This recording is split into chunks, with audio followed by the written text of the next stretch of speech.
The New York Football Giants, they just announced yesterday that they were going to fire and part ways with their offensive coordinator, Jason Garrett. Obviously, this was following the 30-10 loss to the Tampa Bay Buccaneers on Monday Night Football a couple nights ago.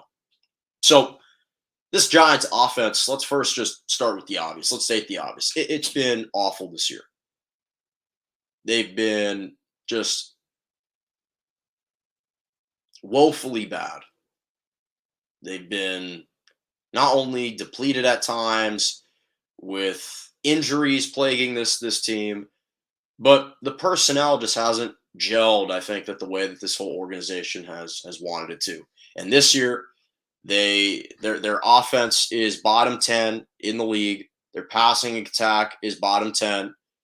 They score some of the fewest. They're in the bottom 5 for points per game. They have no rushing attack right now. And only 2 times this year have they surpassed 20 points in an NFL game. In fact, they've scored the fewest touchdowns over the last 2 years since Jason Garrett has been the offensive coordinator. So the question isn't about, was this the right firing? Was this justified? The answer is yes, it was justified. Jason Garrett hadn't been doing a good job.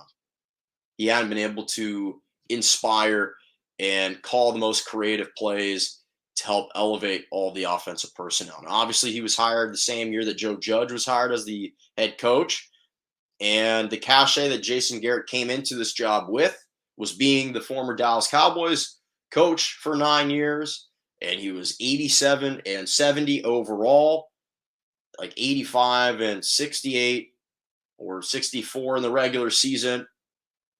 And he was a slightly above average coach. Slightly above average coach, known for his positivity, for being a constant encourager. He's always clapping on the sideline. His demeanor and his disposition is always a more positive one than most coaches. However, is he the guy to deliver inspiring speeches in the locker room, moving speeches? Is he a great orator? I don't know. I don't really think so. But the reason why he was hired for this job is because of his connection to the quarterback. Not just Daniel Jones, but his own experience. It's a guy who was a former NFL quarterback. He was the third string behind Troy Aikman with the Cowboys once. He was a former backup with the Giants. Kind of a practice squad guy for several years, moving around the NBA, just through the NFL. And so he landed different offensive coordinating jobs, one with Dallas. That's what propelled him to get hired to be the head coach. And so the Giants said, okay, we're having struggles with Daniel Jones, and let's see if maybe Jason Garrett can offer up some, or can be the magic elixir. Can he be the guy to fix all the issues with Daniel Jones? And what we're seeing is, no, he can't. And Daniel Jones isn't the guy.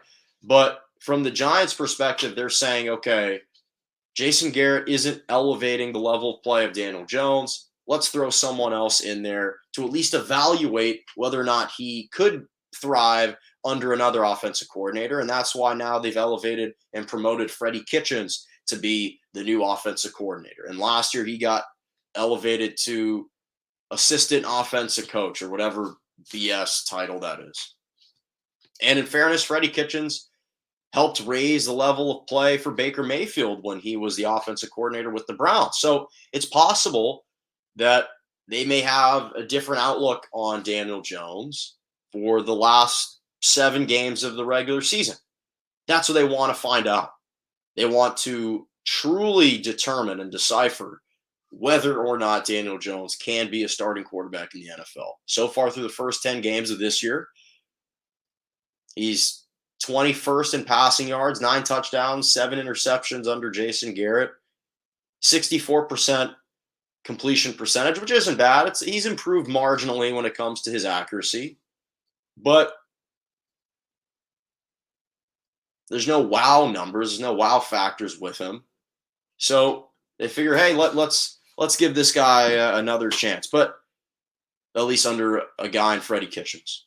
But this is a larger referendum on the New York Giants, on Dave Gettleman, on their organization and their executive team and leadership as a whole, because their approach has been flawed and misguided from the beginning. It's been filled with potholes from the very beginning. Their approach was an issue for two reasons. One is they tried to build their entire future around a running back. In 2018, they decided to draft Saquon Barkley, who I still love Saquon Barkley, but that wasn't the right decision. They were in desperate need of a quarterback, and they signed Saquon Barkley, who obviously through his first 2 years in the NFL was healthy, rushed for over 1,000 yards. But the last 2 years, he tore his ACL 2 years ago. And this year, he's only played in 6 games. He's only rushed for 220 yards, averaging 37 yards per game. And you complement that with a porous offensive line. So they've mishit also on their offensive line. 2020, they had an opportunity to draft Tristan Wirfs, who's been erupting and has been sensational for the Tampa Bay Buccaneers. Instead, you go draft Andrew Thomas. Well, that's a major flaw. That's a deficiency in your scouting. And by all accounts, Wirfs was rated the #1 offensive tackle that year, and you decide to go with Andrew Thomas. So their approach has been misguided and miscalculated, because you're focusing on a running back to build your franchise around, and you're not supporting the running back with an elite offensive line. And if you have a porous offensive line, which right now Pro Football Focus ranks the Giants offensive line as the second worst offensive line in the NFL. Will Hernandez isn't working out. Nate Solder isn't living up to that massive contract. And again, Andrew Thomas isn't the most elite left tackle. So what is that going to equate to? A lack of a run game. And it's no surprise why the Giants have a bottom 8 run game in the league. And Saquon Barkley is having to exert so much energy in the backfield just to get up to the initial line of scrimmage. We saw Ezekiel Elliott with the Cowboys. The seasons in which he is having his most productive years are the seasons in which he has an elite offensive line. He won offense, he led the NFL in rushing 2016 and 2018. Why? Because he had the best offensive line in football. The last couple of years, he was perhaps a little out of shape. He has accumulated so many carries that hasn't had quite the same first step, quite the same burst. But part of it has been because the offensive line has kind of been riddled down a little bit. Zach Martin was injured for stretches last year. Tyron Smith was injured for stretches last year. The entire offensive line was hampered to a degree. So Zeke wasn't as productive. Well, what are we seeing this year? Well, this year, Cowboys are back to a top 5 offensive line in the NFL, so he's having another productive season. So the same thing is for the New York Giants, is they haven't gotten the offensive line right, and they've decided to invest their entire future in a running back. And you can just chronicle the miscalculations along this entire way, because when they drafted Daniel Jones in 2019, now listen, I'm not saying Dwayne Haskins ended up being a better quarterback, because he isn't. He's barely hanging on to a job. But Dave Gettleman, that was the only decision that he made that looked decent at the time, given how Dwayne Haskins has panned out. But in 2018, you had the opportunity to draft Josh Allen for the Buffalo Bills. Whether you had the foresight or the vision to see what he could become, he was in front. Sam Darnold, who I guess, again, isn't looking great, he was an option. Hell, even last year when you drafted Andrew Thomas, there was an opportunity to draft Justin Herbert, and they didn't take it. So I understand why everyone wants to blame Jason Garrett for the offensive woes, but this is going to be a Giants team that will remain inefficient and, quite frankly, a woefully bad franchise that will remain in perpetuity unless something changes at the organizational level. This is a systemic problem.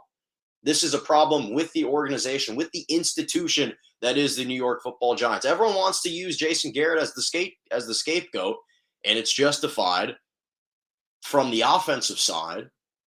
But it also doesn't hurt that Kenny Golladay and Sterling Shepard and some of your marquee receivers, Evan Ingram, your tight end, has missed several games. This is a problem with Dave Gettleman and the organization having a flawed approach, having an erroneous approach to building a franchise, because that's just simply not the way you have to go out and construct a team. And they've decided to just play the contrarian role every single time they've had an opportunity to do so. Every time there's a consensus draft pick on the board, they go with someone else. The last 3 drafts, again, 2018, they took Saquon Barkley. Everyone was thinking, take Sam Darnold. Now, again, whether or not you think, Sam Darnold hasn't really panned out, the bottom line is they took a running back. You could have taken Josh Allen. 2019, you take Daniel Jones. There were other options out there. 2020, you take Andrew Thomas. You want to shore up the offensive line. You had Tristan Wirfs in the works. And then obviously, as I mentioned, 2019 with Daniel Jones. For 2020, you had Justin Herbert also there. So that's just the problem. Is decision after decision has just been misguided. And it hasn't been fully thought out. And they just haven't been executing that plan and that vision. And it's quite frankly costing them. It's costing them.